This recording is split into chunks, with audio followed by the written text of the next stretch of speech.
Good morning. Good morning. তুই কটা dress পরেছিস? Night ড্রেসটা খুলিস নি কেন? খুলে নিবি। সে গুড মর্নিং। Good morning. গরম লাগে প্রচন্ড। কি কটায় আছে? ম্যামের হয়ে গেলে বলবি, ফোন করে দিবি। টাটা। টাটা। যাও। গুড মর্নিং, কেমন আছো সবাই? আশা করি তোমার সবাই ভালো আছো, সুস্থ আছো। আমরাও ভালো আছি, সুস্থ আছি। আমার একটু ঠান্ডা লেগেছে, কদিন ধরেই ঠান্ডা লেগেছে। ও ঠিক আছে, ওয়েদারের জন্য এরকম আর কি, এরকম গুমোট ওয়েদার। দেখো জামা কাপড় তো শুকাচ্ছে না। আমার এই ওয়েদারটা একদমই পছন্দ না, ভালোই লাগে না একদম। এখন 10টা 20, সিমি পড়তে গেল। অতনু ওকে ছাড়তে গেছে, মায়ের টিফিনটাও দিয়ে দিলাম। তারপর অতনু আসুক, একসাথে আমরা ব্রেকফাস্ট করবো। জামা কাপড় গোছানো, ঘরের যা যা কাজ ছিল, ঠাকুরের বাসন ধোয়া, ঘর মোছা, বাসি ঘর ফেলে রাখাটা একটা কেমন যেন লাগে। দিদি আজকে আসেনি, তো আমিই বলেছিলাম যে কালকে তাড়াতাড়ি এসো, কিন্তু ছুটি করার হলে আজকে করে নিও, কালকের দিনটা ছুটি করো না। আমার যেহেতু কালকে সকালবেলা তাড়াতাড়ি বেরোতে হবে, তাড়াহুড়ো করে কথা বলতে গেলে না আমি কিন্তু তুলে যাই হোক।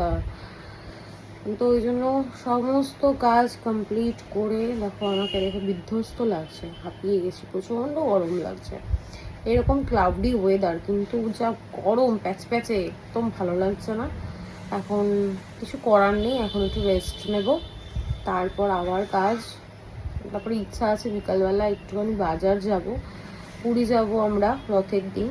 তো টুকটাক কিছু কেনাকাটা করার আছে, কোথাও ঘুরতে গেলে তো মানে কিছু না কিছু কেনাকাটা করার থাকে, সেই টুকটাক কেনাকাটা করতে যাব। দেখি এখন যদি যেতে পারি। তারপর আজকে একটু আমাদের পাড়ায় যেতে হবে, তো সেখানেও যাওয়ার আছে। সব ভুলভাল হচ্ছে, হচপচ হয়ে যাচ্ছে, একটু ম্যানেজ করে নিও, ভালো লাগছে না। চলো পরে দেখা হচ্ছে। এই হচ্ছে ব্রেকফাস্ট। জিও হটস্টারটা খুলছে না। এটাই পরোটা আর তেলের তরকারি। বাজে এখন 2:25। স্নান টান করে ফ্রেশ হলাম, পুজো দিইনি, অতনু পুজো দেবে। ও এখন স্নান করছে, সিংচের স্নান হয়ে গেছে। আস্তে আস্তে কথা বলছে এই কারণে আমার না প্রচণ্ড ঘুম পাচ্ছে, চোখ বুজে আসছে। আর এখন যদি শুয়ে পড়ি আমি ঘুমিয়ে পড়বো। তো অতনু বললো একদম শোবে না, বসে থাকো, আমার জাস্ট 10 মিনিট লাগবে, এসে পুজো স্নান টান করে এসে পুজো দেবো, তারপরেই একসাথে খাওয়া দাওয়া করো, খাওয়া দাওয়া করে তারপর তুমি একটু ঘুমিও। তারপরে ইচ্ছা আছে আজকে একটু বেরোবো, টুকটাক কিছু কেনার আছে, তো দেখি। তারপর আমার শাশুড়ি ফোন করলো, আমার মায়ের বাড়িতে আসবে, আমাদেরও যাওয়ার কথা, কারণ ওখানে একটা ফান্ড আছে, এটা আজকে সবার আর কি টাকা আর কি উঠবে, সেই জন্য। তো দেখি কি করব, এখনও ঠিক করতে পারছি না কি করব। আগে একটু রেস্টের দরকার, প্রচণ্ড টায়ার্ড লাগে, আমার চোখ মুখ পুরো বসে গেছে, চোখগুলো দেখো পুরো ঢুকে গেছে, এতটাই টায়ার্ড আমি। যাক কি আর করা যাবে, এখন রেস্ট নিই।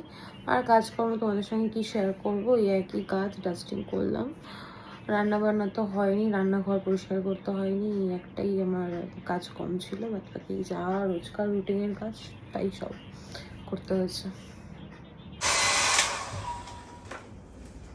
আমার চুল প্রচন্ড পাতলা, তারপরেও কিছুতেই শ্যাম্পু করলে চুল শুকাতে চায় না, কি যে অস্বস্তিকর। আমি খুব একটা ড্রায়ার ইউজ করি না, কিন্তু যখন দেখি একদম কাকের মতো হয়ে রয়েছে, কাক ভেজার মতো চুলগুলো হয়ে রয়েছে, তখনই ড্রায়ারটা ইউজ করি। তাড়াতাড়ি করে একটুখানি বেরোতে হবে। গুড ইভিনিং, এখন বাজছে হচ্ছে 8টা বাজতে 20 মিনিট বাকি। এত লেট হয়ে গেছে, অতনু এসে ডেকেছে কয়েকবার, কিন্তু আজকে উঠতে ইচ্ছা করেনি, কারণ আজকে আমরা দুপুরের লাঞ্চে খেয়েছি জল ঢালা ভাত, আর এত ঘুম সুন্দর। আমার সাজুগুজু হয়ে গেছে, শুধু চুলটা এখন ঠিক করলেই হয়ে যাবে। চলো পরে দেখা হচ্ছে। শিনু, সে গুড ইভিনিং। Good evening. চলো এবার বেরোনো যাক, অনেকটা লেট হয়ে গেছে। আমি কোথাও বেরোনোর সময় জামা খুঁজে পাই না, এটা আমার প্রবলেম না, এটা সমস্ত মেয়ে জাতিরই প্রবলেম। কোথাও বেরোনোর সময় কোনো জামা খুঁজে পাওয়া যায় না, আর গোছানোর সময় জামা রাখার জায়গা পাওয়া যায় না। আমার মা আর আমার শাশুড়ি দুজনেই চলে গেছে ফান্ডের ওখানে, তা আমাদের একটু লেট হবে। চলো আর বেশি বকবক করবো না, এখন বেরোনো যাক, টাটা।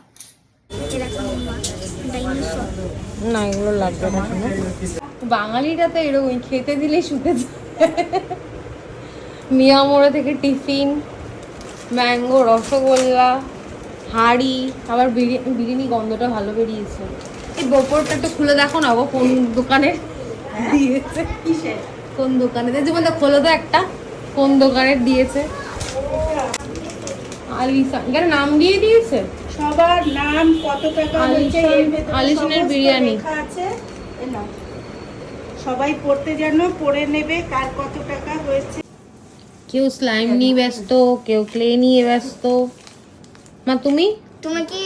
আমি কিচ্ছু নিয়ে ব্যস্ত না। না এটা তুমি নিয়ে নাও, এটা নিয়ে ব্যস্ত থাকো। শুরু হয়ে গেছে কাজ। কি বানাবো? বাবাই তো ভাই, আমি ক্রিম রোল বানাচ্ছি। দেখ আমি কি বানাবো দাদু? মা তোমার জন্য আমাকে ভিডিওটা কাটতে হলো, কিছু জঘন্য কথাবার্তা বলো গছি। ইয়াক। আমি কাপলেট বানাচ্ছি। পোস্ত, পটল ভাজা, আর এত বড় একটা হাঁড়িতে ভাত, বেগুন ভাজা, আর এই যে আলুর তরকারি। আলু তরকারিটা ভালো হয়েছে। মায়ের বাড়িতে ব্যাগ থাকতেও ব্যাগ দেবে না, সব আগলে রেখে দেবে। দিয়েছে এই বিরিয়ানি ভালো থেকে কোথায় জানো কি দেখলাম, আরসালান না আলিশান। আলিশান ওটা কোথায়? বিভাগ ও ওইটা কল্পতরুর উল্টো দিকে যেটা, কি ধরবে? হ্যাঁ এই আগের কালারটা, আমাকে টাটা করে দাও। আগের কালারটা সুন্দর। এই মা কি জঘন্য কালারটা। বাবু দেখ মাথার অবস্থা, মনে হচ্ছে যেন ঝড় উঠে গেছে। যাই হোক বাজে এখন 10টা 15, বাড়ি আসলাম। আর কি কি কেনাকাটা করে নিয়ে এসেছি কসমো বাজার থেকে তোমাদেরকে দেখাচ্ছি। আর আমরা ফান্ড থেকেও গিফট পেয়েছি, সেগুলো তোমাদেরকে একবার বাড়িতে দেখিয়েছি, তাও আরেকবার দেখাচ্ছি।